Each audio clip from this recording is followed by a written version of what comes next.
Father God, I want a nice baby now. And you know me did watch ya? Me have glass for me.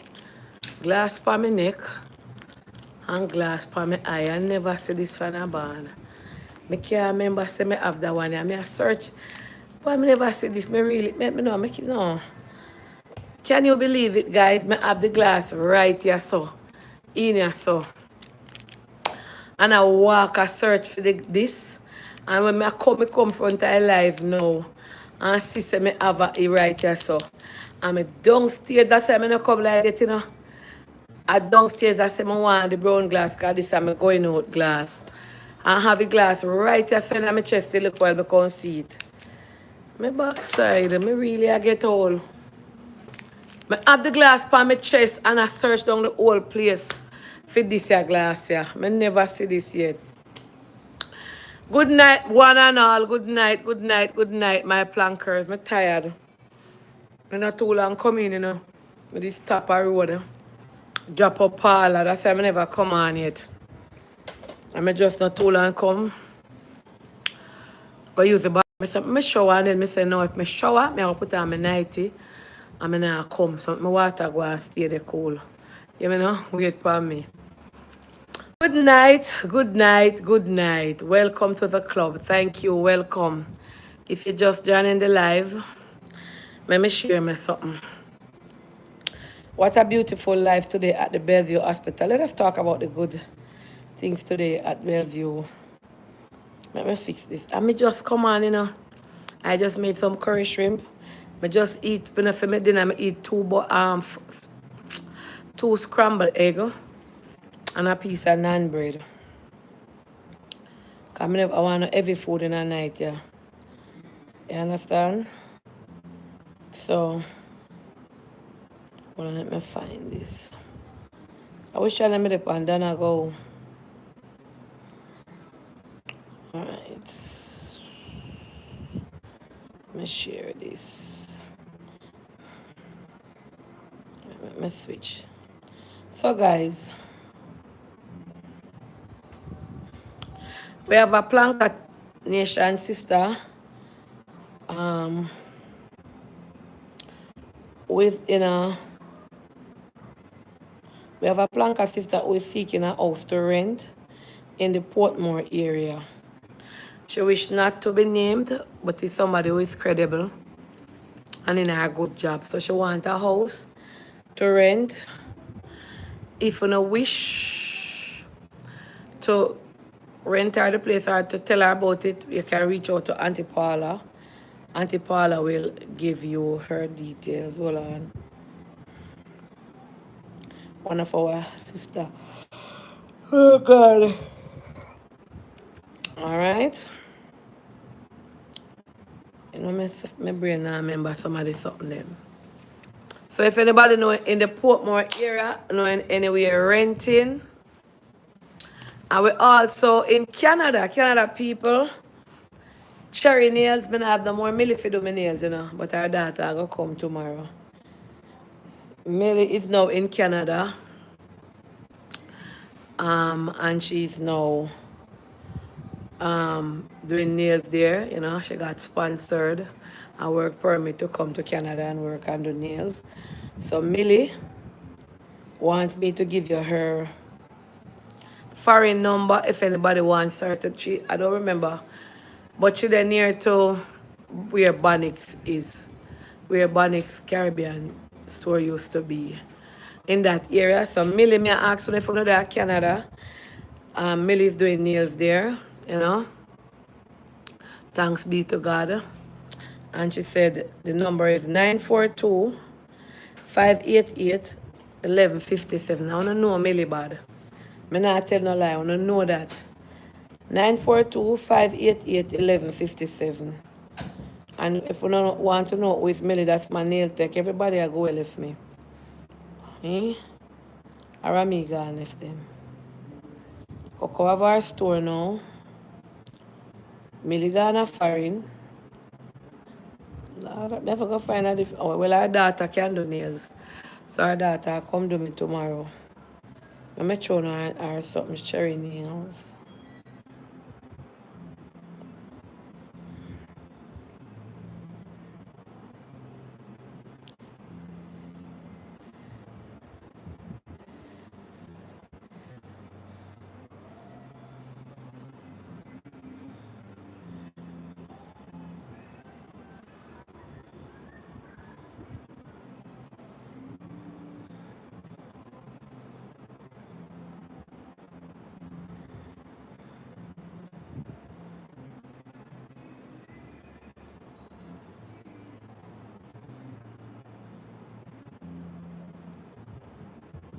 How am I nail page name again? You know, I don't remember why I have Instagram page name. Oh, Milani.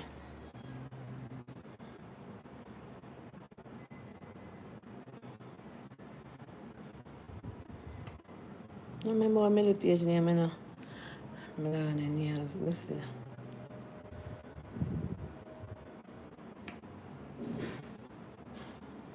What you want? Me say me have my one nail take, I don't remember.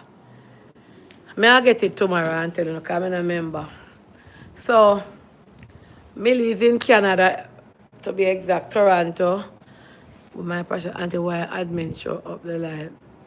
Slow up the live. I don't know admin slow it up. So Millie is in Canada. I'm want to go support and get to the nails done. I'm gonna miss me Millie. Well, I not live here still, so I miss her when I there here, but when I there for her, I find somebody else. Life has to go on. No care. See, Coco, I do for her thing, and she don't really fully gone back. She just start last week. You know, post back her store things them. And I get somebody, but she still do me week there. So you have to have somebody who you can always be replaced. Because nobody is irreplaceable, only God. You know? Yes. Only God in this world is irreplaceable. Nobody can. She come, yeah man, she come back to Jamaica. Remember when you go, like how Twitch gone for work permit and other people go, some get 6 months, some get 3. Our daughter just come back off of hers. So our daughter there you know, you know. To God be the glory. So so she yeah man, she come back, but might be when the time up, cause you know them now run off. So she coming back. But if you're in Canada and you want your nails done, reach out to Millie. And the number tomorrow I'm post up here. Alright? And she will tell you know where she there. I'm gonna go get on her foot and she rub it down phone and go to a nice auntie Dana rub down. Anyway, so today it was a beautiful day. But it's super busy today. I'm on the road, literally the whole of my day. Spent on the road to God be the glory. And I went down to the Bellevue Hospital. I ain't gonna call that place no hospital.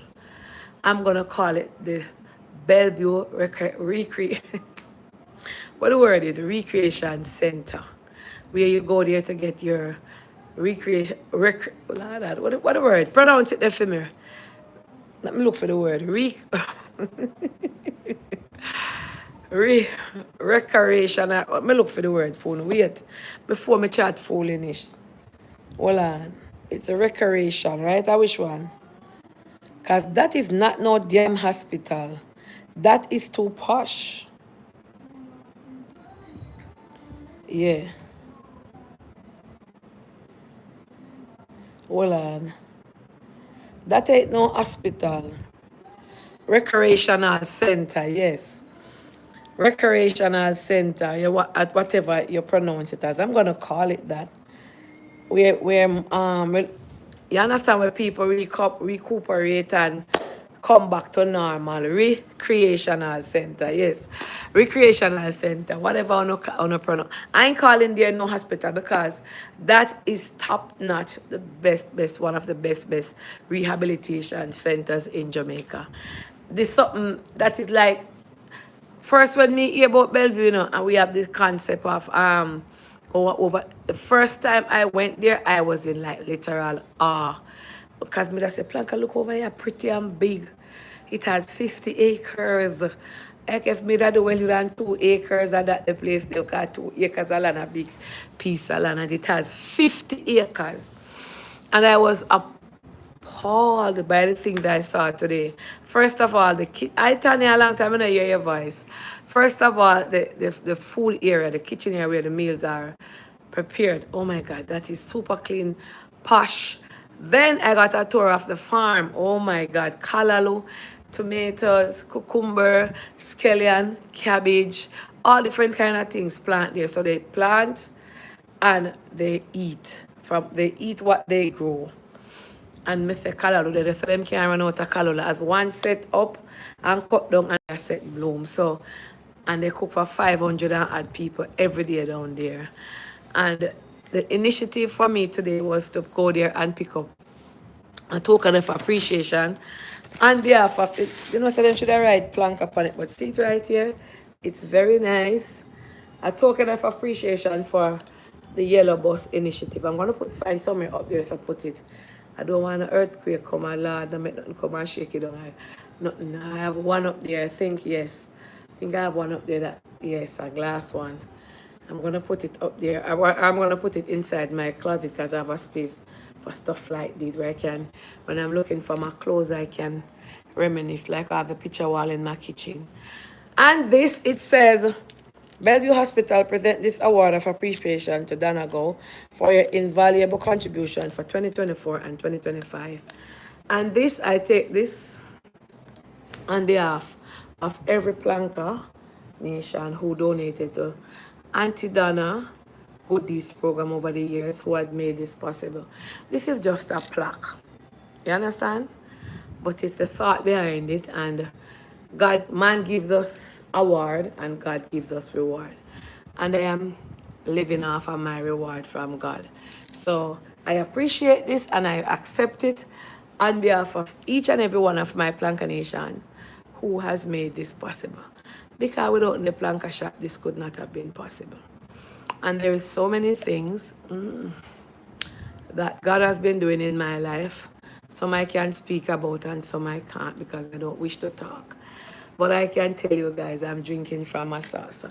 So, and the team who made this possible of me, I remember the first time I was going there, I had a little mishap on the road. And I remember me scratch up the man van. I remember that first time when I was going there. So on behalf of the whole team, me, Paula, Natalie, everybody here, yes. See it right there? And it shine, me can see myself tonight. I appreciate this, and to see that they can acknowledge you, Planka Nation, for the good that you guys have done. I am only the driver of the yellow bus. You are the passenger and you direct it. So me drive the bus, uno stop the bus, load up the bus, and me just drive it and drop it off. And I am proud of the initiative of the yellow bus, of what we have achieved over the years, over like 2 years, yes.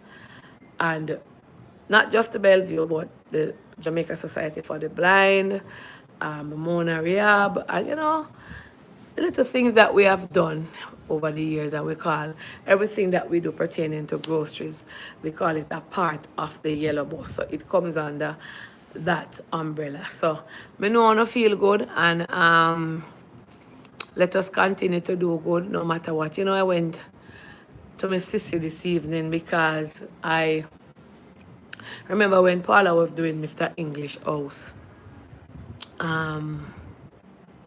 A donor, one of my regular donors, she said $14,000 for my sister. And Paula had it and said she not do donation and me do them something. So she go keep it, and when me come then me say go give her. Then Paula say, you know, me go and dog back off me. So I gave it to my sister, and you know, the video is a bit touching, and she say whatever she told me, and I was walking away. And I was saying, even when I say I'm not doing anything for anybody, even when I say I'm done with charity, I not help nobody, I am not doing anything for anybody, I am not looking at anybody, God always put me in a position that me always have to do something. And be careful what you wish for in life, because everything that I have asked God for, He has granted unto me and more. And when you are doing good deeds or doing back, giving back, or it's not something that anybody can do. If it's something that God don't give you for do, it won't work. And no cure me come on my platform and say me not help nobody. Whether by the donors or by myself, I always, even today, me went somewhere and right there I was able to bless somebody. So even when you not think about it, there's always somebody. I mean, I know when me get things from for always a bless. So for sure you say God has always been putting things in place and in store for me to be a blessing to others. And it is something that I was born for, and it was my purpose. And anytime I come to Jamaica, I said it all the time, and I said it if I see anything that touches my eyes, I'm feel like we say, yeah. But, I'm done, and, God is good. And I am glad that, they appreciated on a hard working money, on a gift that on a bless them. And everywhere I go, they do appreciate it. So they appreciate it. So on behalf of Uno, we trust me, we believe in me, um, to give out something, to do something. I appreciate, and I wish I could have helped the whole world. A lot of people message me, oh, Auntie Dana, this. Like this morning, me literally cuss Paula. Paula send a message to my iPhone, a long letter, and a paper and whatever. Me say, Paula, hear me say not send nothing in my iPhone, not send no charity, not care who I message you, and I send you long epistle. When me come to my iPhone and my personal business for, not send no message in the car. Me tell them, if me no look for the one where you send me in this my iPhone and my personal, me no want no message, me no want no, for open my phone and I read nothing from nobody. Me open my phone and get my message from my picnic them, or my friends who message me upon it, or anything when me I do and me need to see. So, but, so.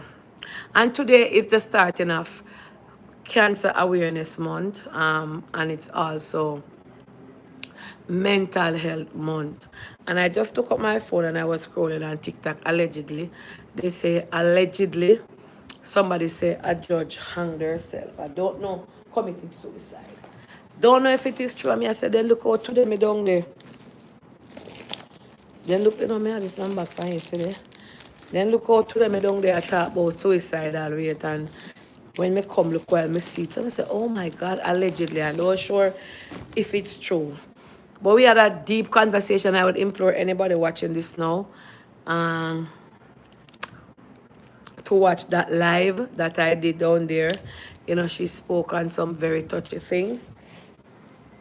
And she even highlighted something to me that really shook me up when she said, I was diagnosed with diabetes, and that kind of shook me up when she said it, because I never expected her to say it on live, and it put her into a mode where she's constantly thinking of, oh, I can't eat this, I can't do this, I can't, and that's just to show you that nothing exempt from us as sickness.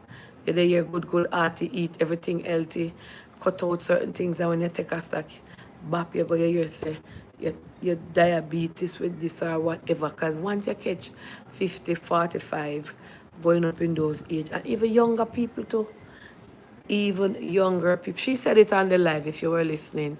She was talking about the changes that she had to make. And she said it is hard to not think about your diagnosis when you are there to mentally help somebody else who's going through stuff. So imagine you get the shock, say, me have sugar, or me have flour or whatever, and say, Lord, that's bad that, because that leads to a lot of things, and you have to restrict what you eat now, you have to take note, and you have to exercise, and you have to do. So that can put something on the brain. So we spoke on different topics pertaining to mental health, to persons who are going through it, and a lot of things. I would love for you guys, if you don't watch it, to tell a friend about it. She said some vital stuff, and we are asking you to follow the page. And if you are going through any form of depression, any form of mental health, please reach out to them. If you have in America, they have special days where they discuss topics and certain things. So if you're in America, if you're in England, it is online. The Bellevue Hospital of Jamaica. Type it in there on YouTube, where you can get counseling, and you can call the hotline that they have, and somebody is ready and able to speak to you, to give you a listening ear, and to talk to you, because a lot of people is going through a lot of things in their life, and they're afraid to let people know about it.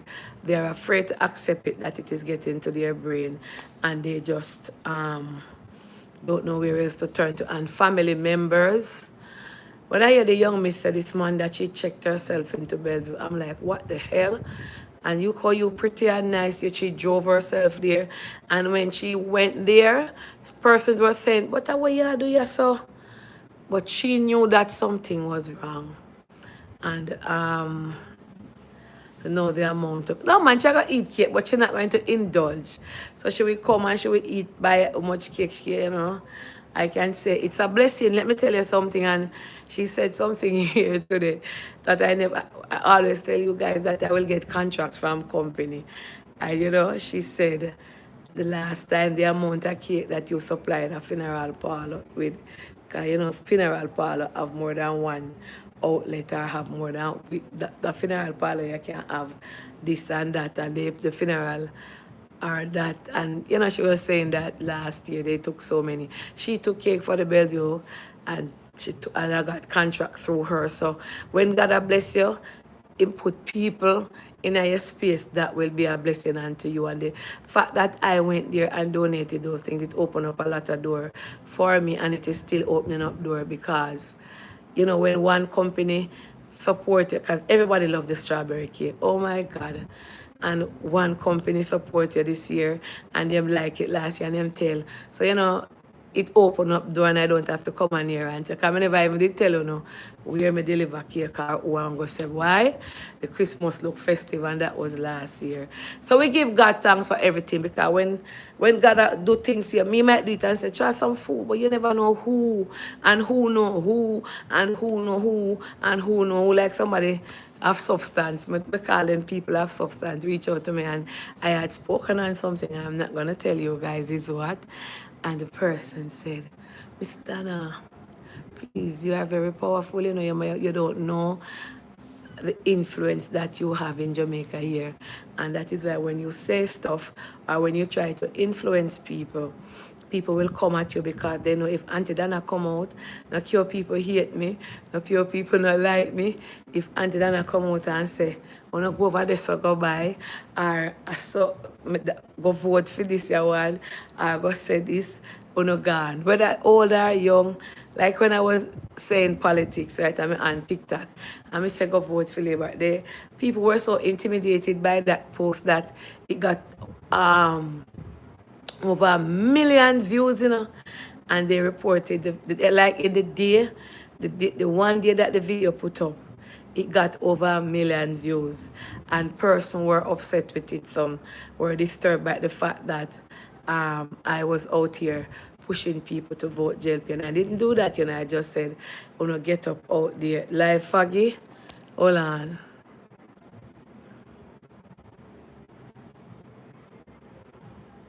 It's good now.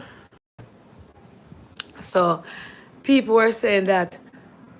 So people literally were so intimidated by me. People were saying, Auntie Dana, you can't do that. And I was saying, but look how much people telling people, say, get up and go vote. Why everybody attacking me?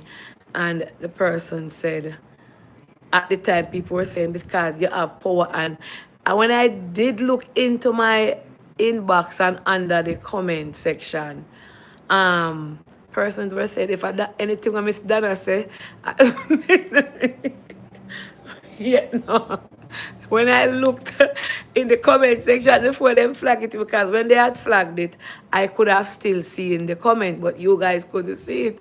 So when me are looking at the comment, some of the young people, they must say, anything when Miss Dana say, me trust Miss Dana, and anything Miss Dana say she do, and that we are work with. So people were intimidated, the fact that's why I got cussing out for it, left, right, and center.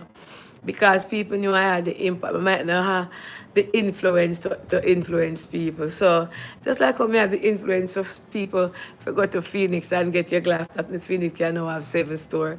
Just like when we have influence to tell people, say go buy Miss Birdie. So I'm a little like a little bomb by all by myself. Whether I like it or not, me have a little spark to me. Whenever I speak, people say, well, Miss Donna did say this. People are intimidated by me speaking out. And that the people them are going to listen, and the people them are going to look on tap. A lot of people, we have a lot of influencer here in Jamaica. And Auntie Dana name just a mention. I hear the number mention. Nobody worry your intention. You understand? So I said something and they said to me, Auntie Dana, me I beg you to nobody talk about that again, because when you come on your platform and say it, the whole world know is going to be speaking about it because the fact that you highlighted it and you said something. So you just realize that probably. So nobody, me I beg you, nobody, just, sometimes, whatever. So it's a good thing, and I am just saying that I have a platform. So when I went there today, I wanted to highlight, like a lady had reached out to me the other day when I was in the car, and she said her husband don't make you feel like she's a good wife. He never checks to see how your day going, what happened to you today. You cook already, dinner done. So we're there today. And those he's more concerned about the food. Where did I do? You love your phone. He's not the cuddly husband, but you have to know what kind of husband you take up, what kind of people you have, etc., when you do when you get married. You understand? And these things put people into depression. And again, Jamaicans, including all the way, not just me, when persons are diagnosed with any form of mental illness or mental breakdown, the first thing come out of our mouth, a mad smaddy, then they got belt you. And that is what messed up a lot of people, because a lot of the time people go in there for the first time, they get treatment, they come back out and they are okay. But the outside friends and the families and the community people say, oh, not listen to nothing what she has say, because I'm mad smaddy. No listen to, that is how we are, and we need to stop it. Because as Miss Buchanan said, people come in there for the first time. I need to do a TikTok live about this though. For the first time, we're gonna do a TikTok live tonight, because I now go. I do it because I have a heap of phone I can do live. No sir, don't it? And Jamaicans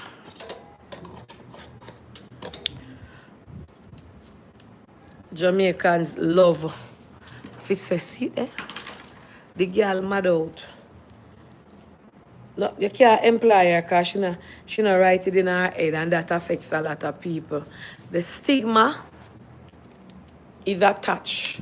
And sometimes stigma, hold on, is attached. And sometimes yeah, me more. And sometimes round trip with Jake. Alright, live.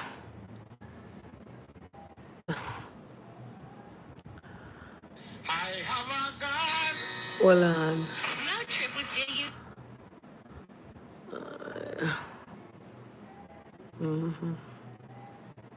So I'll put on the live button.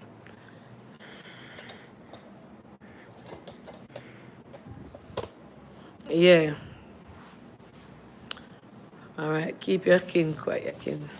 Yeah, so the stigma. I try to set the two phone and I not have to look. That one is on 26%.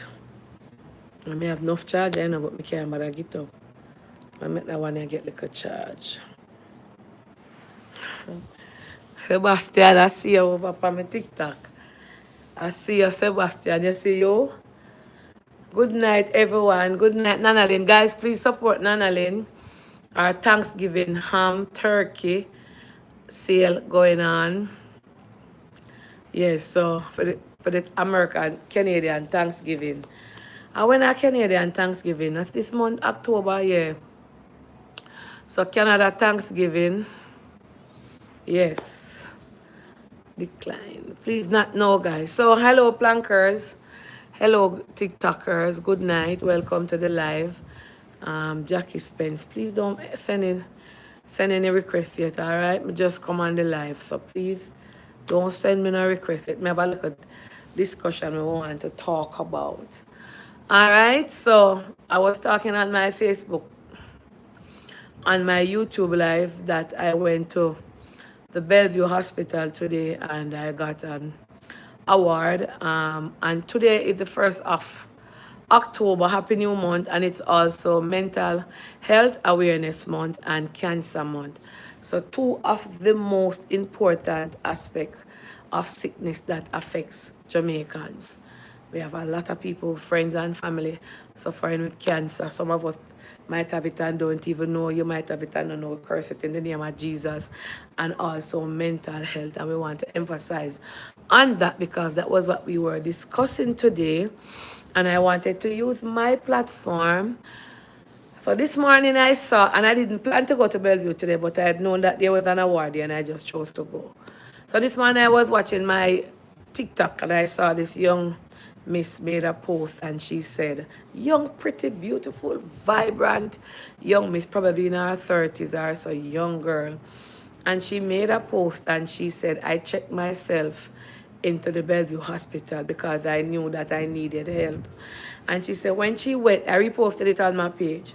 She said, when she went there, persons were like, "And what you do here, so? You don't need it here, so whatever, not deal." But she drove her own car there and checked herself in and got treatment. She spent time in there and she came out and she shared her story. When I was reading her comment section and I was going through the comment section, I was so shocked to see how many young women were saying that they are facing mental health situation. Also, they are going through depression. Things are happening to that. I see one particular young miss. She wrote and like she said, it a trouble me too, but me have no, but me have my kids them, and a lot of them were saying a true yata because I too been going through stuff. And I don't know what it is or why, but a lot of people, it's a silent killer here in Jamaica and it is getting men. She told me today that men are 40% high, 60 or 40%. Was it 40% of men commit suicide? Now, this is something that we take for joke in Jamaica. A lot of us take it for joke. If 40%, yes, a lot of us, and I want to use my platform to highlight it. Tyra died, take her own life, and probably she was reaching out for help, but people never take her serious. And many more young man died today. I hear allegedly a judge took her own life. I don't know if it's true. I cannot elaborate on it, and I don't know if it's true. It's alleged. And a lot of young people are facing situations that is driving them mentally incapable of doing certain things and driving them nuts. And the stigma about it is that even if they go to the Bellevue hospital and they get treatment, Jamaican people, we hold it against them. A mad girl that, a mad boy that, a mad this year, you're mad. You did that Bellevue, now listen to her. Your mother, she don't know nothing what she has say. And a madness and a mad smaddy. And the stigma is attached to the person who is going through the mental breakdown, who went to the mental health hospital, and instead of us embracing them and say, well, you know, it could have happened to any one of us, that we use it against them. When they get into a workplace and it is on their file, their friends in the community say, oh, she mad. The family one is the worst. The girl mad, the boy mad, the Belgium, they lock up and they hold it against you. And when you are feeling certain type of way, you are afraid to tell your family because our head are gone. There's nobody there to say, all right, you know, let me work with Dana because Dana been through this, and the family are the one that who's supposed to uphold you, and the family stigmatized. So, you know, first thing mother say, my daughter mad. And we use that word a lot. Here in Jamaica, we use it a lot. My son mad out, you know, in Gudonga Bellevue. You know, say Miss Daddy's son and in daughter mad. You know, say Mas John and them talk all kind of things, and that affects people. So people will be going through a crisis and they won't tell anybody about it because of the stigmatization, the prejudice. Because in Jamaica, if you've been to the Bellevue Hospital, a lot of workplace will not take you because them are going to say, the boy have mental record, the girl have mental record, and there you are placed in a position where you suffer in silence. So I, Auntie Dana, want to use this opportunity as somebody who has, for 2 years now, I've been visiting the Bellevue Hospital. I have donated over $500,000 worth of goods there 2 years ago. I have also been back and donated cakes. And I have been in touch with them down there. I want to use this opportunity to say a lot of young people, a lot of our family members, a lot of our friends are going through situation mentally and are afraid to come out and speak. A lot of us show sign, not, show your sign that something is mentally wrong with them, but because no do her, she just seek attention. Even on social media, you hear a lot of people say stuff. Sometimes some people acting out a certain way on social media, and it's a cry for help. And people can sit back and say, but whether one your family there, whether their family, them not say something, because a lot of people have eyes, eager eyes, that they can see and know that somebody is not acting how they are supposed to act. Moving how they are supposed to move. And you would have say, look at Tyra. She was crying out for help. And probably people never know that she would have done it. Type of persons were trying to help them. Because when somebody's going through a mental breakdown, let me tell you something. They see things differently from me and you from the naked eye. You are tell them something and for them either tell them something different. For them, there's a spirit in them that I tell them say, you don't deserve to live and this and all different type of things. It's playing with your head. And it not only affects old people, but it's affecting a lot more young people. The wells of life, certain crises. Like today, I saw a homeless video on Instagram and I posted. And as I posted it, there was a message in my Instagram account. That's my daughter. I don't want to show it. Somebody said, oh my God, that's my daughter. How did you get the video? I said, I saw it on Instagram, and she said she knows somebody else had sent it to her. And I said, I highlighted to let people know that homelessness, because I deal with the homelessness on the street. I don't know who posted that video, but it is all over social media. It's on TikTok, it's on Instagram, and I just reshare it. Homelessness is not just in Jamaica, because I remember where I post my video here on Instagram, somebody had wrote and said, Miss Dana, I go feed the homeless people, then why highlighting it? And I was saying, persons have a problem when I highlight stuff, and that is how I do things. That is what a lot of people know about me. I couldn't have a program where people must donate, or if I'm even doing it off of my own, and I don't show it, because person will say, oh, she never do this, she take the money for herself. And even when me do it, them still say it's a transparency program. And the lady said she looking for her daughter, and she see her daughter lie down her ground pan flat pan her back. So she was thanking me for the video. And I said, Miss, I am not taking any thanks for it. I don't know who film it. I saw it and I said, Jesus, me always hear say, yes, my dad New York, I say 1 and 2, but I've never seen so much, because she said she see her daughter and she was crying. Message me on Instagram, lie down flat on her back in New York, who she look for. So obviously her daughter missing and she don't know where her daughter is. And she see her daughter in the homeless video. So she was asking me which street it was. And I said, Miss, it's not me video it. I just see it and I reshared it. So probably that person that share it see it from another page. Can you know how social media go with those things, and I reshared it. So when you look, a lot of these people where you see out there, like the homeless people down in Jamaica, yeah, up a front, most of them homeless, and I know mad smaddy them. One of the people that say, oh, they're just going through depression, going through a lot of things in them life, don't have anywhere to live, lose them job, in a bankruptcy, or credit card bill, or car note, or this, or that, and them just out on the street, lying down. Some of them, the family turn them back on them, and it's a sort of depression that put them there.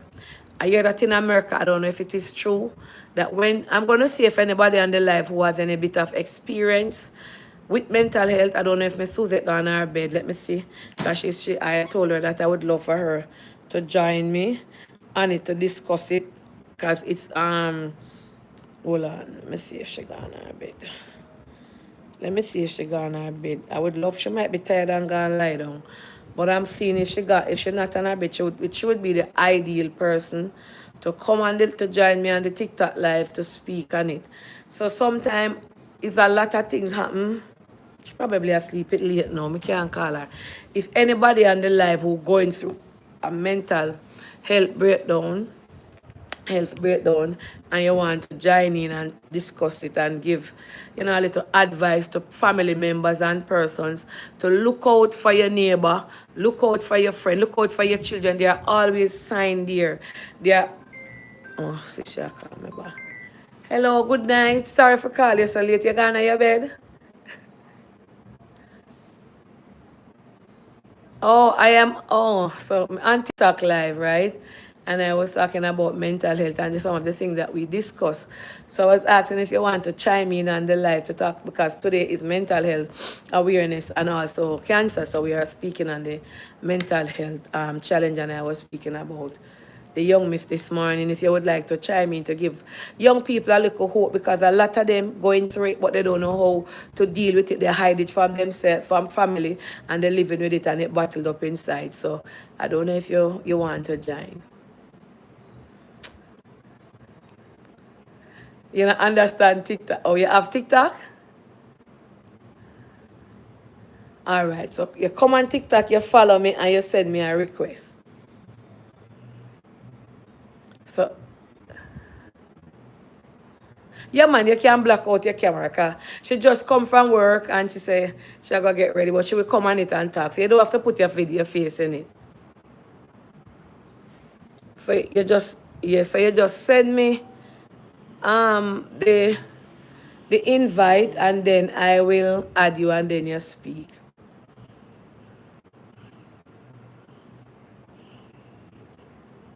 All right, yeah. So when you send the invite, you just message me. All right, yeah. And a lot of the times, even the young miss, I don't know if she's watching, she would be a good spokesperson to speak to other young people. The young miss this morning who did the vlog, I don't remember her name, and I reposted it. And she said she just looking at her, you would have said, no, sir. Look how that girl is pretty. Look how she nice. She have it all sorted out. She have it all put together. And she said she literally drove herself.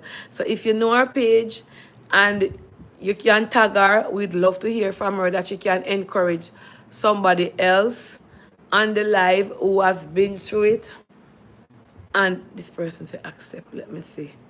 I want to share their story and help somebody because we have to be our brother's keeper, be with sister keeper. Hello, good night. You understand? I'm a try being to set up myself. I want to try to set up myself. I better you did just let me things and go on. Yeah, tell you the honest truth, me that feel better. If you did just let me things and go on, because sometimes when you see people them things, only don't know where people get them things from. Only don't know how much people have to pay back people and all of them. Sometimes. Hello. Good night. Good night. Good night. TikTok is island. I don't know, long time it strive to reach out to you sometime and about two. You're not really add people for your life or you just don't see the request. Okay, good night. May I do a look one room for myself. I just put on the top already, but good night. This is not a chat. I can get a little start. No, good night. I'm having a discussion over here tonight about mental health, and that is what it is about tonight. No charity. I'm so sorry. Alright, okay. Yes, yes. Alright, let me disconnect. So guys, tonight, yesterday they talk about our business, and it just, okay, let me see. Let me accept. Hold on, I never know who may accept. So, that is what we're discussing tonight. What a good night, Mario. Good night, Auntie. You add me.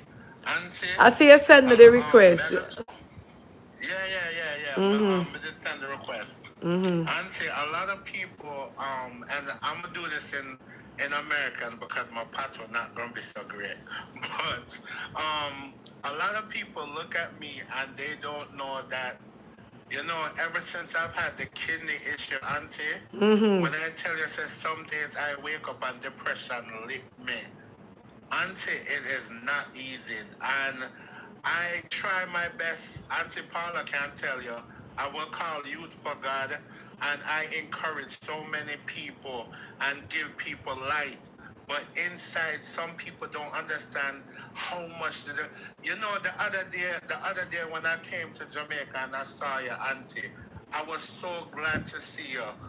But you know, it hurt my heart that I had to walk around and barely could I walk because of the whole kidney issue. Wow. You know, I'm coming from a guy.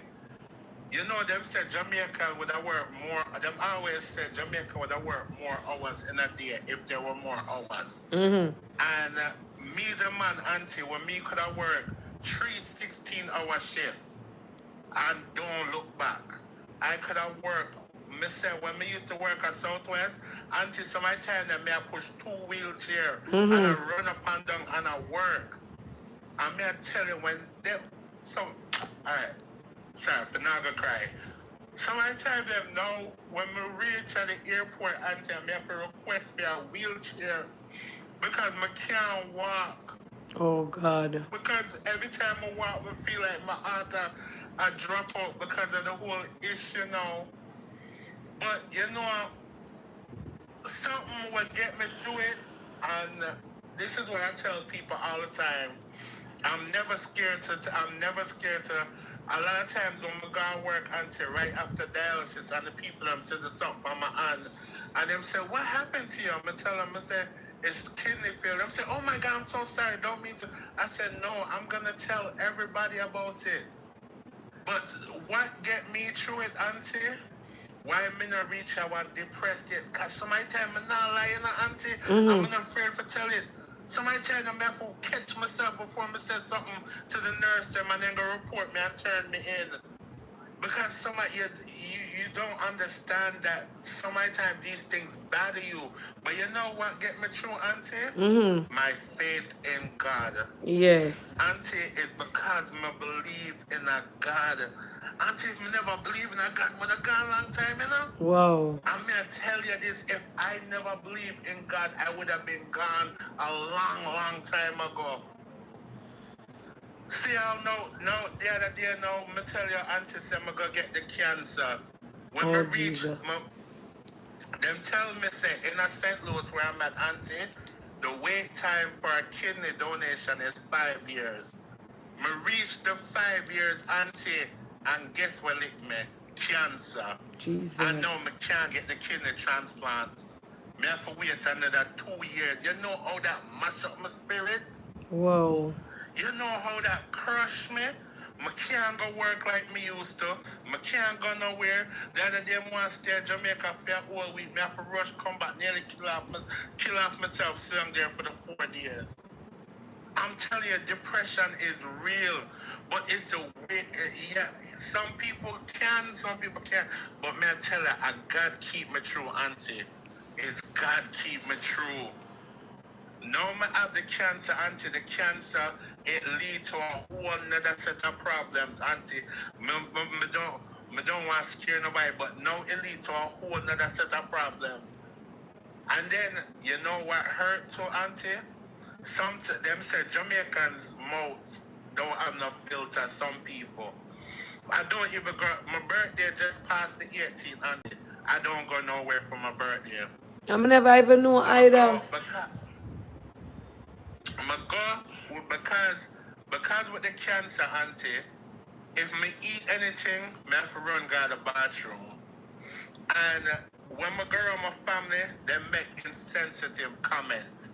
Like, oh, you better not eat that because you might have to run to the bathroom. Be careful, you might have to run to the bathroom. You want to check, you want to make sure the bathroom's empty before you eat. How you think that feel to say something like that to somebody? Auntie, because of that, I don't even go around, I don't go nowhere for my birthday. Imagine my birthday, me I celebrate a new year in our life. I don't even go work until I stay home the whole weekend. Don't answer no phone call in a depression. It licked me again. But then again, I say, I go back to the same thing. My God always keep me true. Because I say somebody else, I say even though I have to take my time and walk, somebody else not walking. Even though me have to watch how me eat, somebody else can't eat.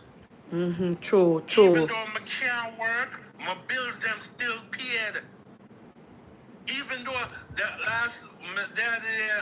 yesterday, them open up on my job fair for bid for vacation. Until when me look more, I have 2 vacation days because last year me never work because of the whole cancer and the dialysis. I did not work. That I only had 2 vacation days, so me not earn nothing. But guess what, Auntie? I want to tell you, say I never worked much last year. But with everything God provided, I met more than what would I make I work last year. True. And I never have to rob and steal from nobody. Yes, yes, yes. But I'm telling you, Auntie, depression is real, but I'm encouraging somebody. If you don't have nobody to talk to, there's a man that you can talk to. And I promise you, you might not think him will answer, you might not think him will listen, but he will definitely hear you. Because if it wasn't for him, Auntie, they're going to dialysis and the nurse look for me. I'm just start bawling to her. I say, I'm over it. I'm done. I'm done with this. I'm done with this. Every which way may I turn. Now I start up with this bad cough. The doctor, she can't find out. So she want me to run 1 bag of tests again to find out where the cough come from. I'm like, Father God, what more can you give me? May I try my best? May I try my best, Father God? What else? But you know, say when you see me, Auntie, you won't know. Yes, because you don't look like I'm sick. not You're gonna sick. That's another thing. That's another thing. You know, the other mercy people, I see a lot of videos on TikTok where people see people that come out to handicap spot and them say, oh, do you have a handicap sticker? You don't know. Look here, disability don't have a look. It True. does not have a look. You can walk at me and look at me and see me smiling. When you come on the plane, Auntie Dana, may I smile and may I give everybody the best service in the world. But nobody know that for 4 hours before I got on that plane, I was laid up on a machine, having my blood drawn through my body and put back in. Nobody would know. But I'm gonna put my best foot forward. Because my goal in life is to be that light, to shine. Even though I'm going through, I'm going to still shine my light and let somebody see True, that there true. is a God. True. Because until that, you don't understand. The best part of when they come to Jamaica was to see you. But the fact that I came and saw you, I was at my worst. Yes. You don't know how hurt it did hurt me that day. Wow. But like I said, Auntie, I'm just encouraging somebody that if you're going through, please talk to somebody. And family members, don't be judgeful. That's something Jamaicans can be, is judgeful. The parents, them, oh, you're not depressed, go take up a book. Oh, you're not depressed, go look something for the boy you're depressed. You don't know what's going on in somebody's head. Them kids go to school and them have to go against rich kids, poor kids, middle class kids. Don't just bear with them and listen to them. Listen to them, Auntie. May I go back on the line? All right. Thank you. Good night, First Lady. And stay strong here, Mario. Love you, Auntie. Yes. Good night, First Lady. Hello? Nah, people are sending me the request and then. Hello?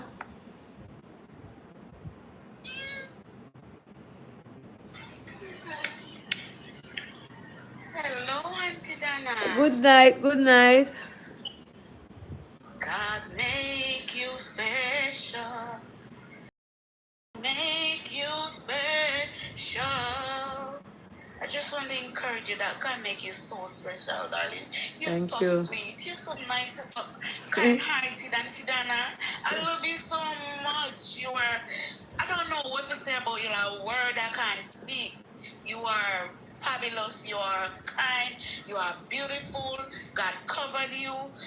You are so one of the kind Tonight, that God made. thank you. But tonight we're talking about I love you depression. so much. Yes, tonight we're talking about I depression. love you. I watch everything that you does. I watch you overseas, Jamaica. I watch you every day. I eat your cake every year.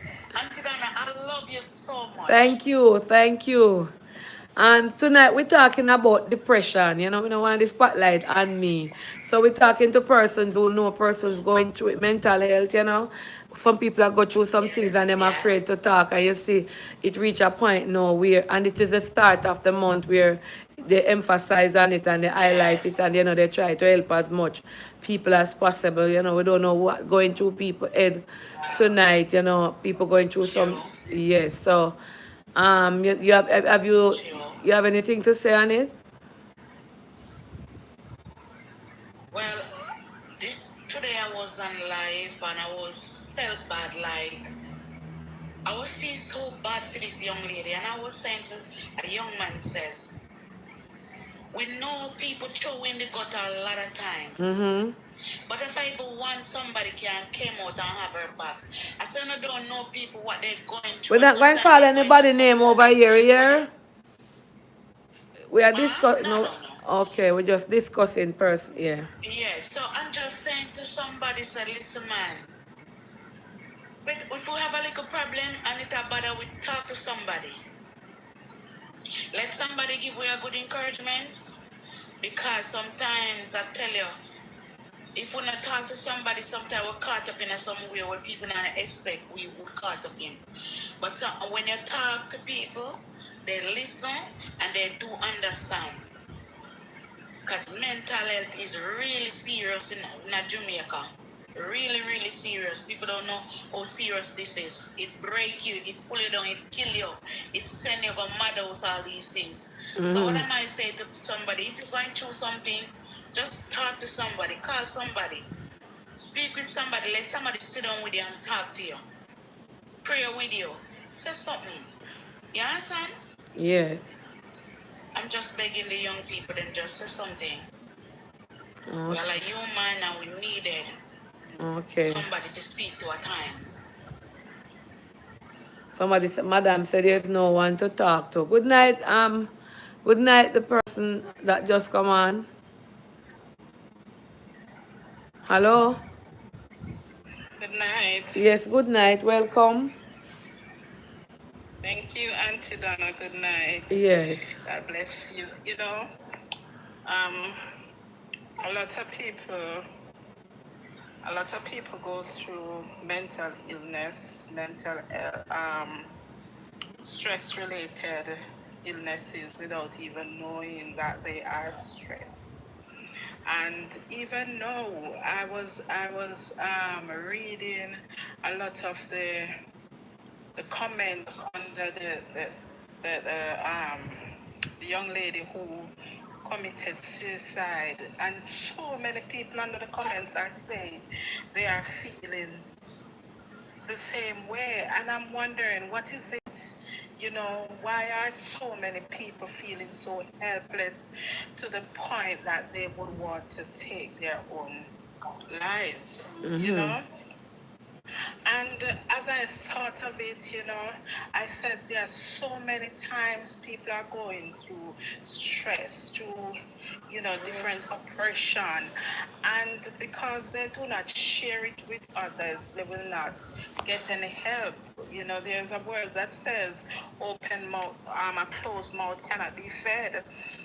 Um, a lot of us who are Christians, we know how to pray. We know how to shun evil things around us. Because naturally, many of the mental illnesses are not just medically. A lot of them are spiritually. And how do we identify spiritual illness different from medical situations? And, if we understand the oppression of the enemy upon our lives, it really looks like insanity. It really would seem to be a type of madness, but really and truly it is oppression, and a lot of people are feeling oppressed now. It is the time when the enemy is out, as the Bible says, like a roaring lion seeking whom he might devour, and a lot of us are lay ourselves open to a lot of things. We listen to a lot of things that cause us to feel depressed. We do things that open doors for depression, for the enemy to come into our lives and to destroy it. There are symptoms are things that you can look on or feel to recognize whether or not you are well. Because a lot of the time we might say, oh, at the menopause, oh, at the sickness from my grandmother days, But really and truly, it is not. It is stress. It is oppression. It is something that, no, sometimes there's not even medical help that is available for you. Okay. You have to So you go to church, and prayer is a powerful thing. Okay. Prayer is especially when you are stressed. Sometimes you can't relieve the stress without prayer. Prayer is a powerful thing, and it's time for us to learn to pray for ourselves. But that saying that is simply, a lot of the time, not to go to the mother, woman, or the father, but to find a church, a Bible believing, Holy Ghost filled church, and ask somebody to pray for you.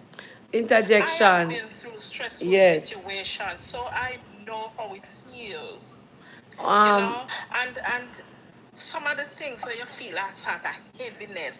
Why me feel so? Me just feel heavy, depressed. Me can't understand this kind of feeling.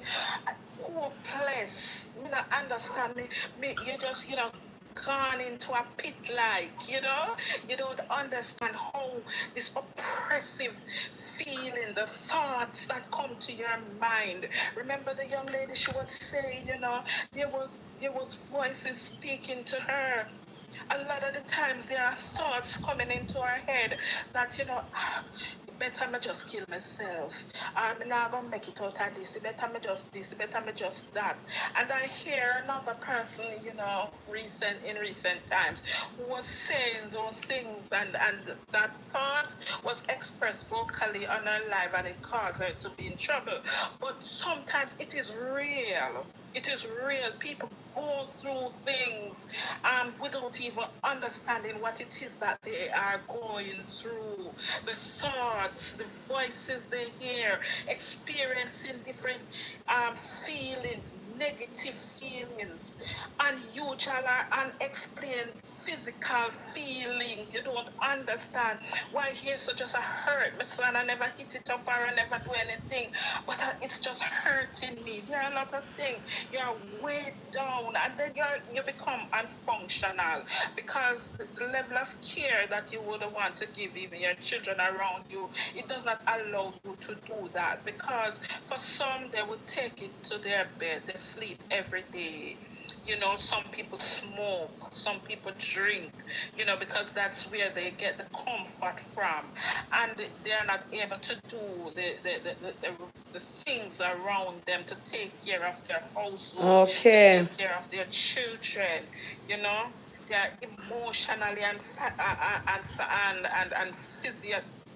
psychological feelings, the mood swings, Okay. The way people talk to you, and you respond to them, and they don't understand that this is not really me, but it is the feeling that I am experiencing. So call somebody, or if you're a family member and you notice that your family is acting out of character, not eating, losing weight, having a anger issue, getting irritable at every little thing. not remembering things, compulsive or addictive behavior they are displaying. If you notice that is happening to them, don't laugh, don't joke it off, but try to find help for them. Pray for them. Prayer is powerful. Prayer is the most powerful thing. There is a song that says Interjection. God can touch a place on the inside that no man can touch. That is your mental, that place in your brain that no man can ever touch that part of your body. God is able to do Amen. it. So as we are online, Auntie Donna, Yes. I must implore everybody on here, it might not be your day today. You don't know when these feelings will come upon you. So as you go through, as you see somebody going through, pray for them. If they come into your mind, pray for them. If you see not even your relatives or your friends, but somebody on your road, and you notice that they're going through something, them not look so good. Pray for them. Prayer is the powerful tool, and it can break every barrier. It can heal. A prayer, when you pray to God and you believe, mountains, the Bible says faith move mountain. Interjection. And if you pray, can I? Yes, I said, can I interject for a minute? We have Miss Suzette. Okay, go ahead. Yes, we have Miss Suzette Buchanan, Chief Executive Officer of the Bellevue Hospital, and it's late. So I called her on the live to see if she can shed some light and encourage persons and give them hotline. So if you don't mind, I'm not cutting you off, I will just like... That's okay, Auntie Donna. Yes. God bless you. Thank you. So, Miss Suzette, good night. Welcome back again. Good night. All right. Yes, yes. You can take me down. Yes, ma'am. Thank you. Thank you. Good night, Miss Suzette. Good night. Welcome back, guys. We have the Chief Executive Officer. And while I was on the live, somebody just sent me something in my WhatsApp. And I want to read it for you guys. And it's not Miss Suzette sent it to me. Hold on. Let me just find it back. Before Miss Suzette speaks. Hold on a second. It says here, Chief Executive Officer of the Bellevue Hospital, Suzette Buchanan, has been named the International Mental Health Advocate of the Year by the Mental Health Foundation from Australia. The award, the award, the award indicates a step in the right direction for Jamaica and the wider Caribbean. Buchanan is one of 6 awardees being recognized this year for outstanding contributions to mental health awareness and stigma reduction. She will travel to Melbourne, Australia to accept the award on the 8th Annual Australian Mental Health Award on October the 4th. That means she's soon gone. So that you never tell me that the leadership at the Bellevue Hospital, along with her role as host of the pioneering mental health television series Mindset, were highlighted in the award citation. Mrs. Buchanan said the award is an indication to Caribbean nationals that their mental health matters. Wow, I never know this. Somebody sent it to me and said, Auntie, look. So good night, Mrs. Buchanan. Welcome back. Congratulations. Thank you, Auntie Donna. Thank you so much. Yes. Thank you. Really appreciate it. Yes. It's an honor to be here as well. It's my first time on live, so wow. I mean, you have me coming out of the box on. Thank Donna, you. hey, yes. Right. The caller earlier had made some very interesting points, and also, give some good tips, as to how to handle depression. Yes. When you're going through it, and some of the steps that you need to take, and some of the signs that you need to look out for. So I must commend her on that. Yes. Right.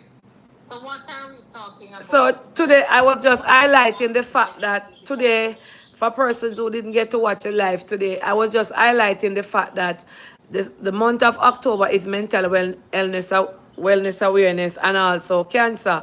And I was telling them about the impact that it is having on a lot of young people that we are not expected, the younger generation. When I looked in the comment of the young miss who did her story this morning on her page and I reshared it, how many persons were in that comment saying to me, I go through something like that. So we want to emphasize, and I want you to give some information that where people can reach out to the hotline. There's always somebody to talk to, shed a little light on it and what can trigger it off for the young people them on the live. All right. Thanks, Auntie Donna. No, Yeah. Anyone can have a mental health condition. Today, when we spoke about some of these conditions can be situational. It could be that you've lost a loved one and you're grieving. It could be that you've lost an old boyfriend or an old girlfriend and you are grieving. It could be that you are just going through some financial difficulties. You could just lose your job or anything. True. Right? And that is a trigger. But there are some of us that are, you'll call susceptible, meaning that you're predisposed, it runs in the family. So it's important for you also to look at the family tree. It's also important when you're meeting your boyfriend or your girlfriend, you look one out of those three persons. Just I'll advise you that once you get to a certain point, one very important screening that we have to ensure that we do is the mental health screening. You need, among the specialists that you go to, you need to find a psychiatrist or a psychologist, sit on that chair for a moment or two, and have open dialogue and make sure that your mental health is intact. So I am saying take preventative measures, because if you do not have good mental health, you have absolutely no health at all. So that is one of my advice on the onset of this conversation. Ensure that you protect your mental health. Stay away from toxic people as well. Mm-hmm. Toxic people can affect your mental health. Stay away from persons that you feel you have to show up in a different way than who you are or what you are about. That is also pressure on your mental health. So these are just some of the simple things that we might not focus on. Today, Auntie Donna, we spoke about social media and how social media impact persons' mental health. Because you might see persons living a particular way, and this is just a show for social media. But then you start to look at your own self and say, boy, I go to high school with her. The two of we did in the same class. Me even brighter than her because I have a degree in psychology and I am not doing as well. And these things depresses you. So you have to regulate what you absorb on social media and make sure that you're mentally solid. Because these things, as simple as they might seem, it affects your mental health. And keep in mind, there's one very, very important point that I want to make. Let us practice to be kind to one another. That is extremely important. You do not know what someone is going through, Auntie Donna. Do not assume somebody's position. You might come across somebody and they are all full of smiles. But on the other hand, they are going through so much. But they don't want to talk about it. The person that died by suicide tonight at 12 o'clock, at 10:48 as we speak, that's the person that is smiling. Those persons who are suffering, they suffer in silence. And they have ways of masking what they are going through. So one of my advice is, let us be kind to one another. Let us look out for each other. It is okay not to be okay. And we have to take care of our men. Sometimes we go home and the man is not looking at us how we would want him to look at us or how he used to look at us. We readily assume that he's cheating. He might not want to participate in he might not be as intimate as he used to be, and we assume that he's cheating. True. It could be that he's going through depression, but we men were taught to man up, strong up, do not show emotions. Do not show vulnerability. And no wonder why the suicide rate among men is 40% higher than that of women. So we have to be very careful. There are young people that are predisposed, but there are others that find themselves in situations where things are just not going right.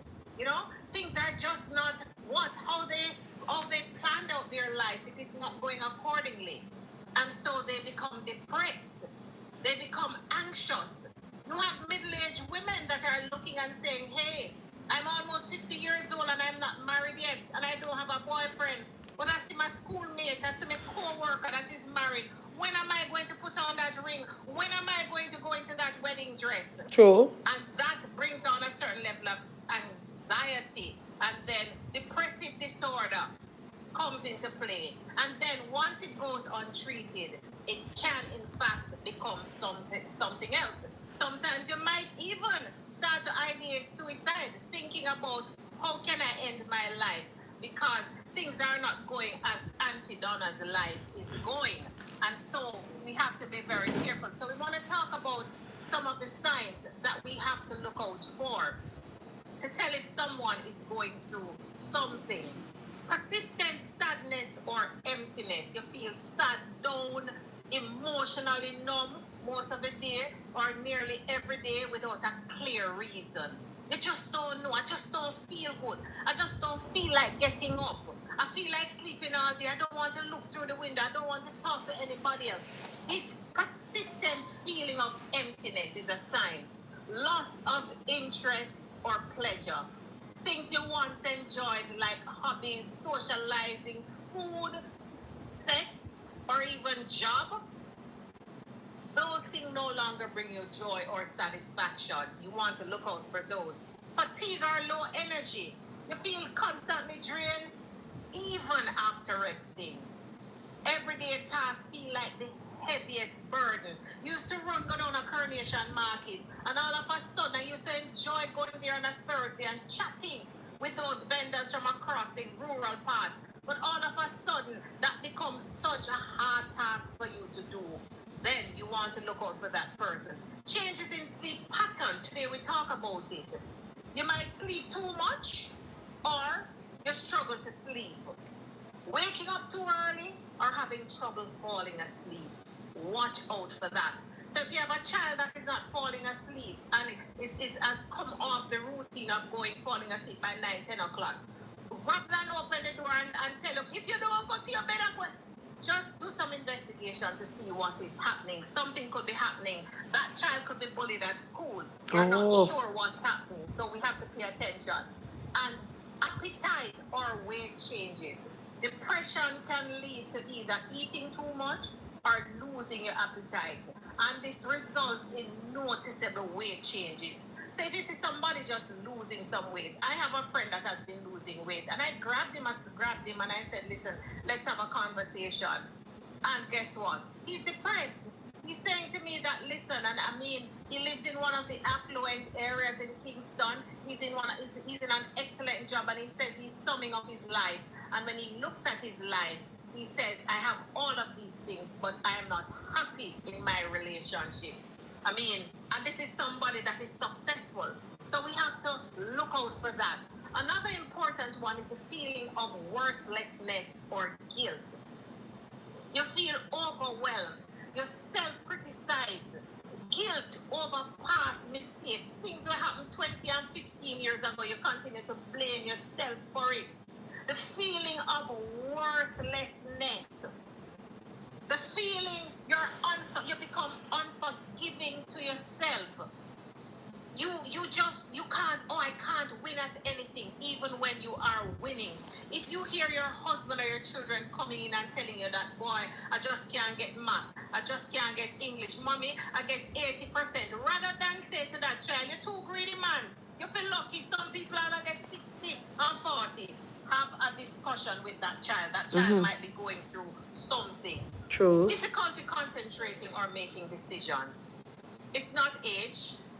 Sometimes we attribute loss of memory and all of those things and say, Lord, may I get old now? I must age and catch up on me. Senior moment. Sometimes it's not a senior moment.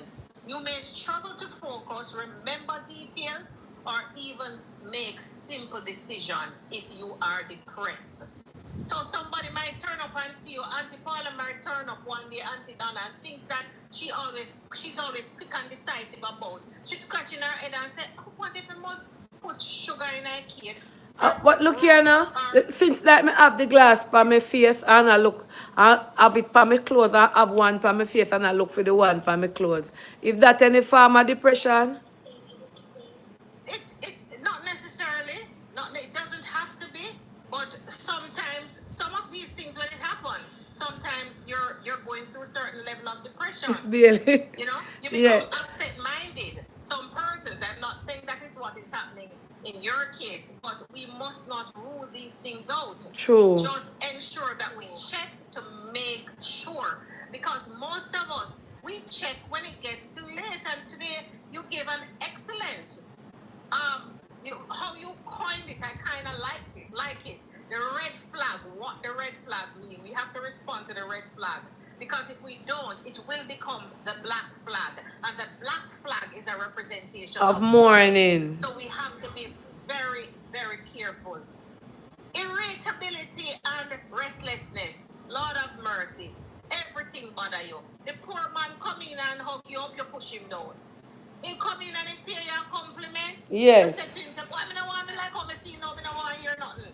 You get irritable.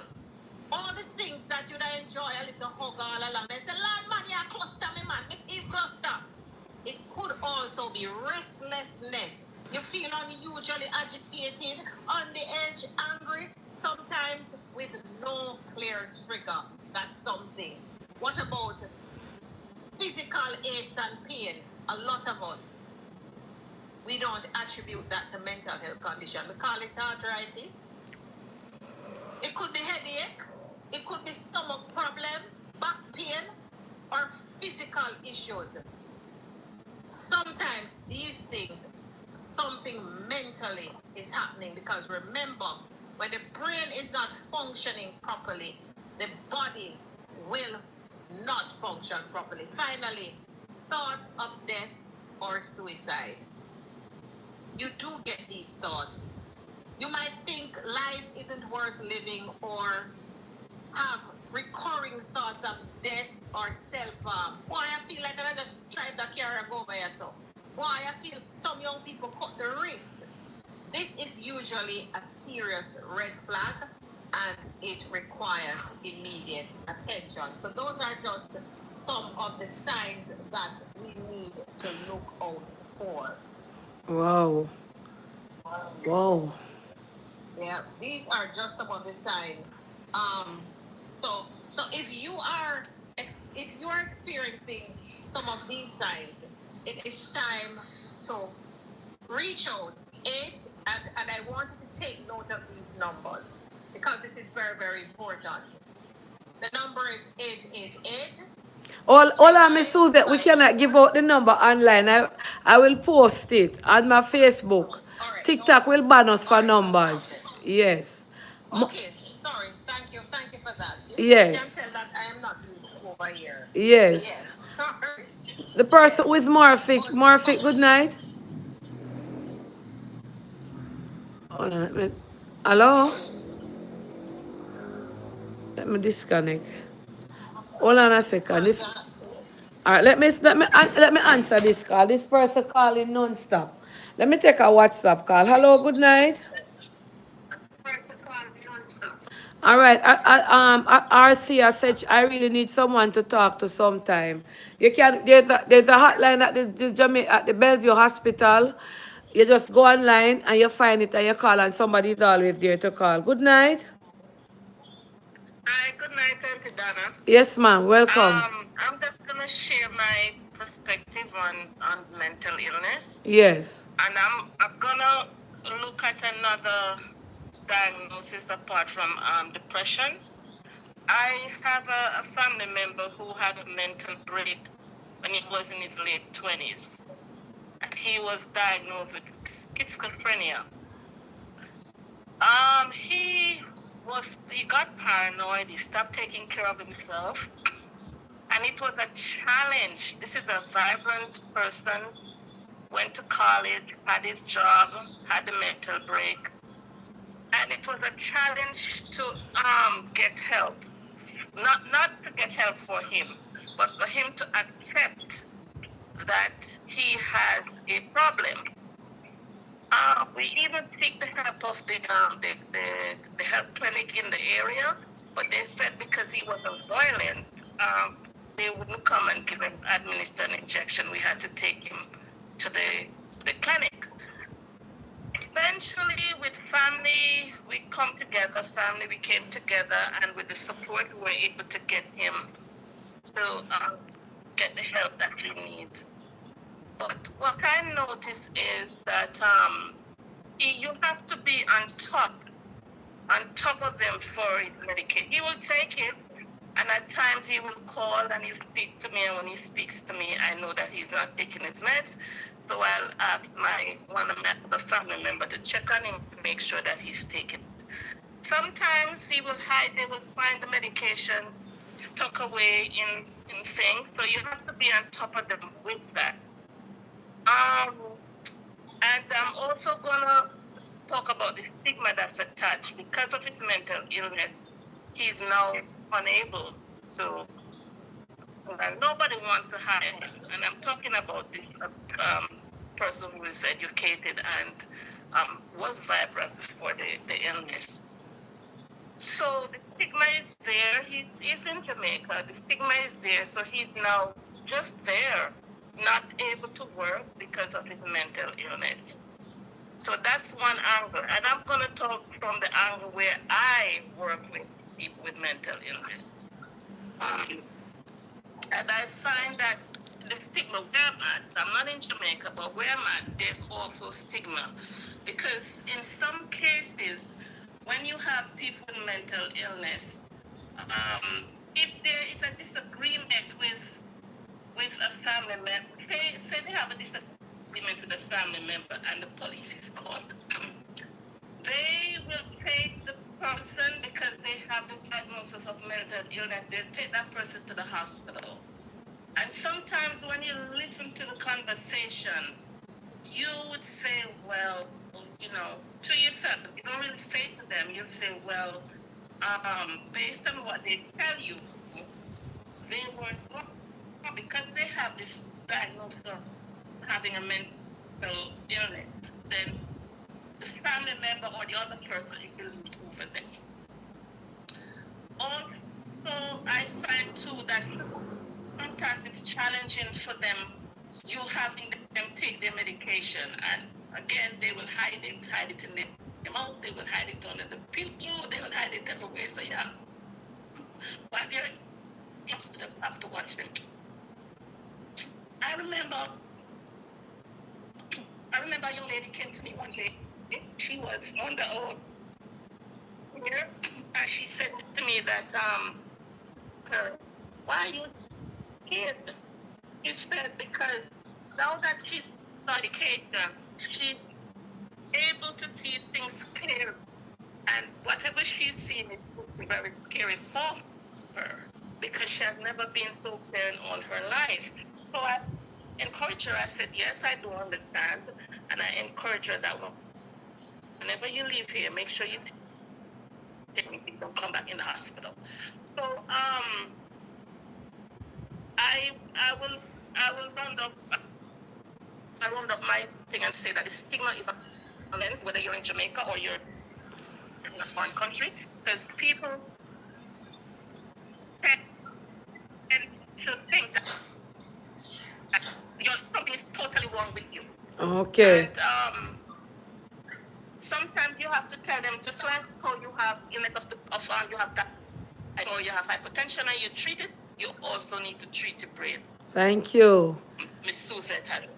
Thank you. All right, Auntie Yes. Donna, take care. Okay, so thank you. So before we get to the next person, Miss Suzette and I were talking about a couple weeks ago, and she said something to me that I think I could share with you guys.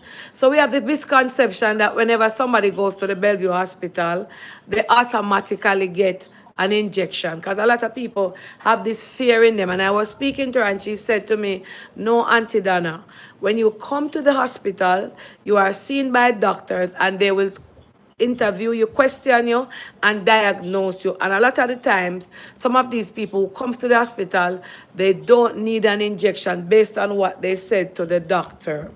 So, I just want to make that clear that Miss Suzette Buchanan told me that if you're feeling down, don't get the doubt that, you know, so I don't want to go down a Bellevue because they're going to joke me with the mad injection. That is what people always have the misconception. So you remember you told me that, Miss Suzette, where you were talking about something? Absolutely, Auntie Donna. Once you get to the Bellevue Hospital, you are evaluated. You triage like in any other hospital because we operate as any other hospital. And it depends on your need. It depends on whatever mental illness that you have. Yes. Sometimes talk therapy will work for you. Sometimes they just say you need to see a counselor. Yes. To see a therapist. So do not assume that once you come to the hospital, you're going to get injection. There are several degrees to your illness. So that is definitely a misconception. Okay. So we don't want you to. Okay, so let me read this message from this young miss. I don't know if I'm going to try to see if I can. Miss Susan, they say you can call out the number, but just don't type it. So you can give the number. Somebody just said that. All right. Let me give her and let me read this message. Yes. You say you can give out the number, we just don't type it on the live. All right, no problem. The number is 888-639-5433. So that's 888-639-5433. Okay. So once you want to talk, please call that number. All right. So let me just read this message. And this person sent a red flag. She said, Auntie Donna, my mother caused me to go into depression. I sometimes feel like I don't even want to come out of my room. She said, I have siblings and my younger siblings is doing better than me. And every day my mother used it against me to tell me that I am worthless. I don't I am worthless and I did not take in my book at school. Just because my sister, who is a bit smarter than me, is in a palatable job, is making more money than me, and even live in her own apartment, and my mother used it against me, and it is affecting me mentally. Sometimes I feel like ending my life because I can't take the comparison, and she keeps telling me that I must pack my stuff and leave her house because I am worthless. To the person that just sent me this, I know you're on the live, please do not allow your mother to say anything bad to you for you to try to hurt yourself. As again, Miss Suzette just gave out the number. Do, parents, please stop comparing no damn pitney them with each other. 7 brother, 7 different mind. If one bright and one the little one doing better than the big one, that does not say the big one is not worth it. Sometimes different situation, different things happen to people. So parents, please do not compare your children, because this young miss say sometimes she feel like ending her life. I'm going to ask Miss Sue, ask if I can give you call the hotline where Miss Sue that just give out, so you can get a little counseling. And a lot of the time parents are the one that is driving these children and these people out there, because mother says some things and father says some things to the pitney them. Why are you comparing your daughter with the other one? It's not everybody. Sometimes your younger daughter might just get the breakthrough before the older one. So you cannot compare. And it is affecting her. Lord have mercy. I agree, Auntie Donna. I agree. You know, I'm really sorry, listeners, that you're going through that. And I know it's really hard when someone so close, like your mother, compares you to the other. It can make you feel like you're not enough, even when that's not true at all. Always understand that you're more than enough. We learn at different pace. It's not everybody. I remember popular radio talk host once said that, Motty Perkins once said that, and everybody make to turn lawyer, some make the whole machete. True. Right? And that's the reality in life. It is the reality. So it's really unfortunate. You don't deserve to become here. Everyone has their own path and their own pace. Your worth isn't defined by somebody else's achievements. True, true. By your own. So I hope that you can find strength in these words. You are more than enough. You have your own purpose. I know that it is difficult, but seek some help. Have somebody talk to. I encourage you to call the hotline. Call the hotline and see how and have a discussion, because that is very, very important. Have somebody to talk to. And I'll just remind you again, okay, Auntie Donna, if it's okay to say the number again. Yes, you can. 888-639-5433. But you have a lot to live for. I understand how you feel. However, I'm just reminding you, you are more than enough. And I must commend you for your bravery and your courage to speak up, to even bring it to the forefront. And I'll tell you, you're an amazing young lady, because by just opening up and talking about it, you're helping others to open up and tell their stories too. Amen. The number is 888-639-5433. Okay, we have a lady on the live here who wants to also talk. Good night. Hello? Auntie. Yes. You can hear me? Yes, you're on the live. You're on the live. I know, Auntie. You want to say something? Give me one say something. Go ahead. Prayer. She need to pray and have a Bible. Yes. She need to pray and have a Bible. Okay. Yes. All right, thank you. Hear? Yeah. All right. Have a Bible and pray, Auntie.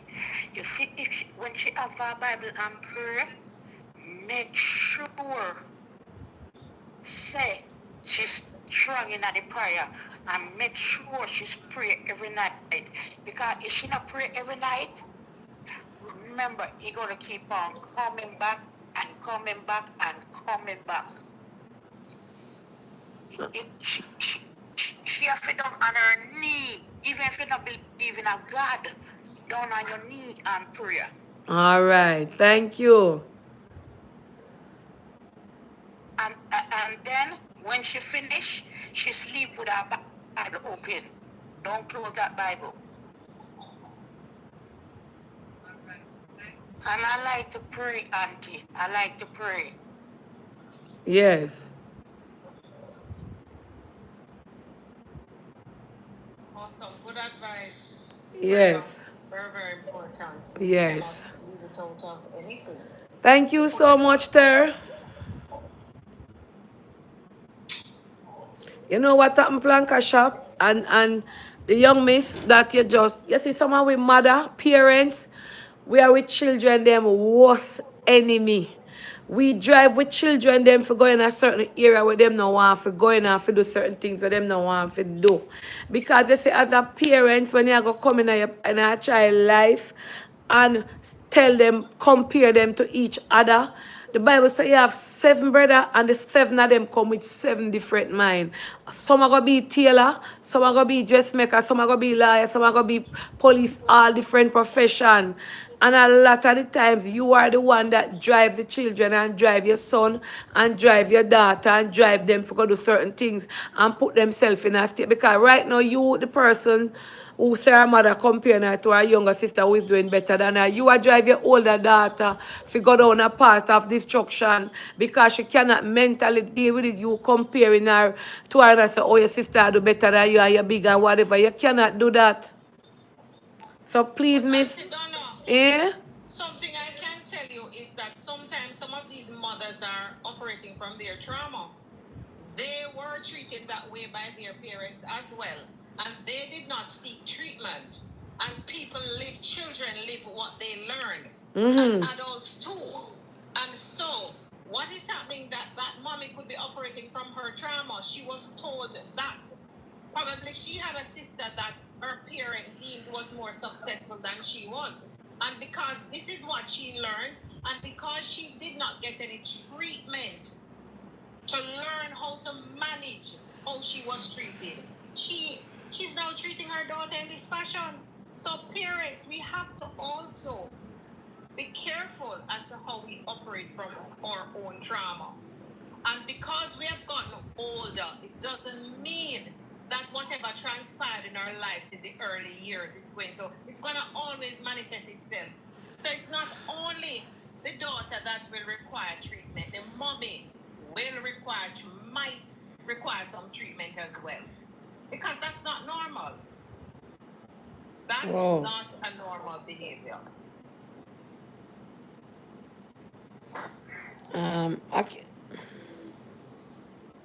Good night. I can't speak on this topic now. You're cut the story long, so I'm going to speak on it at another time. Yeah? The person that just resend the message, I just saw it, but I can't speak on that because we're on a different, we're on a different topic. Okay, let me just read one more because remember later was going to have me soothe it.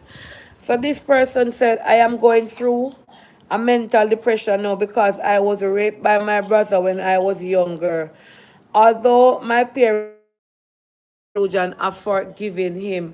I just cannot get over it and it is affecting me mentally.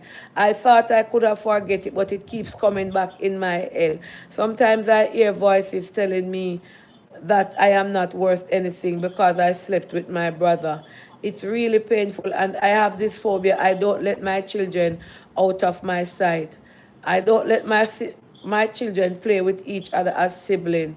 I am so protective of them. I need help. Whoa. God, me feel like my head back a crack up. So she was molested by her brother. She's now an adult, have her children, and everything that happened to her when she was young keeps coming back. And because of that, she don't even want her daughter to play with him brother. You see, childhood trauma resurrect back. Never leave her. So as Suzette just said, she become a parent and oi, she don't want what happened to she happen back to her kids them. So if you notice, because her kids them now growing up, everything that happened to her, she's not really living it. And is fearful that it will happen to her kids. So it's like she carried it, whatever happened to her on her back. And then the depression start kicks in. No, it's a cycle. So she don't want what happened to fish to she, if it come happen to her pitney. But then again, it is putting something on her brain. She don't even want them to play with them one another. So this is definitely counseling and therapy for this Miss Lady on the live. Boy. Because you see me I tell you say, oh, some family member can mess up family member. So because of what her brother did to her now, I'm going to let Miss Suzette go to her bed, guys. It's 11, 18, 12 after 12 in America. And she have work tomorrow. Miss Suzette, she mute her live. Guys on TikTok. Yes, I was just saying I'm going to let you go to your bed. Yeah, man, I went go to my bed because I've been at it all day. But that person you just spoke to, if they're open to having a discussion with me, Yes. please just give them my number. Yes, because ma'am. I would like to see how best I can help personally because I understand childhood trauma. A lot of the young people that we have at the Bellevue Hospital and quite a few of the women, one of the common thread that runs through all of them is that they were sexually assaulted by a friend or a family member God. in their early years. That is a common thread with women that have mental health condition. So I'll tell you, this is something she'll continue to have reflections until she sees a psychologist or a psychiatrist and she's taught how to handle, to manage this issue. So, please, if she's comfortable in having Yes, a ma'am. discussion and I can Yes. steer her to a place where she can get help, please let me know. Yes. All right? Yes. And thank you for coming on. Thank you so much for having me. God bless you. Yes, Thanks to ma'am. And everybody. thanks All again. the very Yes. best. Yes, Miss Susan. All right. Yes. Bye-bye. Yes. Bye. So, guys, How do I hang up? I'm going to Of disconnect course. you. Yeah. So, there we have Miss Susan. Just leave the live. All my neck hurt me. We have Miss Susan. Just leave. Very interesting topic. A lot of people are even scared. Hi, Miss Bailey. Good night. Good night, my darling Miss Bailey. Thank you for having me. Thank you for being on the live, I mean. Thanks to everyone who joined tonight. This problem with depression, mental health is a big problem. A lot of people are here. I see message coming in my phone. People are afraid to even call in because they don't want anybody to know that they are going through something. A young miss said, she invested most of her life with her spouse and he just left her for somebody else. And she's having a really hard time getting over it because he had promised to marry her and now he went and married to somebody else and she's not getting over it, and she have a child for him and her life, she feel like she don't want to live anymore. So things like these, there's a hotline open there for you to call and the proper people then will answer you and counsel you. I can't tell you, say, boy, don't feel no way because them left you. Because first thing we are going to say, sure, the boy left you for some days, go look at next man. We cannot say that. Sure, him not married to you and him go married to somebody and you have the baby for him. Sometimes these people put their life on hold for please that person and the person go do something like that. It's not easy to get over. So, young miss, please to reach out to the number. You on the next day that Miss Suzette just said, the next lady about the childhood trauma, if you're with your kids, if I can give you her number, just let me know also. People are going through a whole heap of things. That's why people come on social, enough people, them use social media as a form of therapy if they just take their mind off of certain things. And when they come off, but then gone back to reality that and coming on social media, it also can make the situation worse because you see things where you see people are do things, people are all different kind of things can trigger it up. So as they said tonight, just put everything before God, prayer, seek counseling, speak to people who you can trust, and again, Jamaican people, tap take sickness cause on a family member. Stop take the sickness cause on a friend because nobody wants to go to War 21 and nobody wants to go to Bellevue. It has to be something extreme. And a lot of the time, people need counseling, people need help, but they are afraid to even pass the gate because of what? When they go in there and come out, people are going to hold them off at bay. Job are going to say, because you did go there in a Bellevue and you have a record that cannot employ, and that will make the situation worse. So Miss Susie told me today that persons who actually leave the Bellevue, their companies now employing them and giving them jobs. So make it a little easier for them. So if you are a boss out there tonight and you're watching, it's not everybody that goes in the mental institution and come back out, cannot change or cannot get healing and cannot work. So look out for them. Because if you don't employ them, the situation that is affecting them mentally will trigger them back into it because the depression starts. Them can't get a job, they don't have any money and people looking down on them. And that is one of the biggest problems. So we need to solve that problem. Family member, stop taking cost them. Stop taking cost them and embrace them.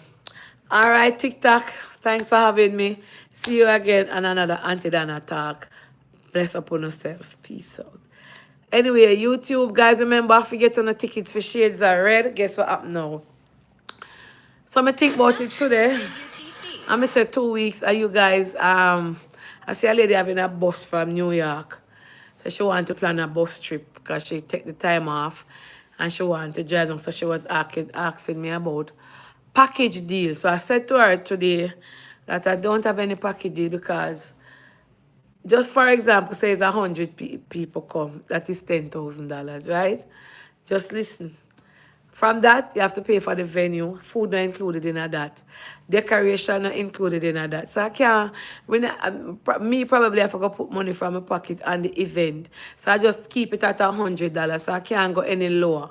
So if you go, it's not changed yet. So you can go on it, go to the shop, not the shop, the supermarket or the stores that they are Rainbow Variety, Carl Seafood, and Sam's West Indian, and online it's still there.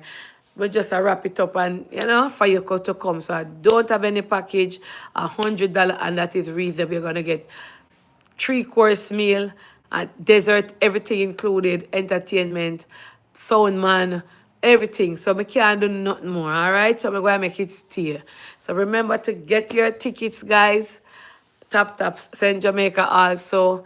Only how much more there? 17 more there for Auntie Donna Shades of Red.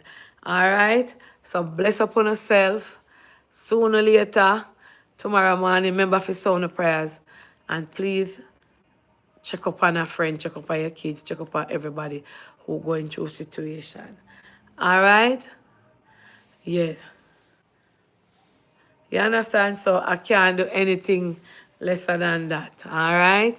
So please get your tickets, and to all who purchased their ticket, thank you so much at worldwinnet.live to get your tickets or the places that I said. And please, guys, don't make the ticket them done, Pauna. All right? And a big thank you to the Bellevue Hospital for that award that I got today. I appreciate it. Bless upon yourself. I'll post some of the clippings on Facebook for you guys to see what took place if you're not watching it on YouTube. All right, so peace out. See you tomorrow. God bless you. Bye.